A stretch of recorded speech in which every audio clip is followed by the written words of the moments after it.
நான் ஒரு full complete meal சாப்பிட்டதுக்கு அப்புறமா கொஞ்ச நேரத்திலேயே அம்மி என்ன இருக்கு சாப்பிட அப்படின்னு கேட்டுட்டு போயிடுறேன். ஏன்னா எனக்கு கிரேவிங் இருக்கு. நீங்க சொல்ற கம்ப்ளீட் மீல் நான் சாப்பிடுறேன். சரி, கிரேவிங்ஸ் வருதுன்னு சொல்றீங்கல்ல, ஃபர்ஸ்ட் யோசிச்சு பாருங்க அது பசியான்ட்டு. பசி அப்படின்னா என்ன வேணா சாப்பிடலாம், எனக்கு இப்ப நீங்க என்ன வேணா கொடுங்க நான் சாப்பிடுறேன்னு தோணும். ஓகே, அதுதான் பசி.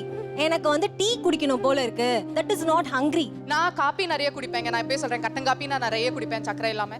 சரியா? ஆனா இதெல்லாம் தாண்டி எனக்கு திரும்பியும் ஏதோ சாப்பிடணும்னு போல இருந்துகிட்டே தான் இருக்கும். ஓகே, அது வந்துட்டு அப்ப கண்டிப்பா நீங்க வந்து என்னன்னு ஸ்கிரீன் பண்ணி பார்க்கணுமே தவிர்த்து இத ஒரு ஆளை வச்சு நம்ம கம்ப்ளீட்டா எல்லாரையுமே சொல்ல நான் முடியாது. தான் ஃபர்ஸ்ட் டிஸ்க்ளைமர் கொடுத்துட்டேன். நான் இப்ப இங்க இருக்கிற எல்லாருக்குமோ இல்ல அங்க இருக்கிற எல்லார வெச்சும் சொல்ல முடியாது. சிம்பிளா வந்து லைஃப் இஸ் ஷார்ட், நம்ம வந்துட்டு என்ன வேணா சாப்பிடலாம் அப்படின்ற வேர்டை வந்து நீங்க ரொம்ப ஈஸியா சொல்றீங்க. சி, இது ஒரு சோஷியல் மீடியா பிளாட்ஃபார்ம். இது எவ்வளவு பேரை இம்பாக்ட் பண்ணும் தெரியுமா?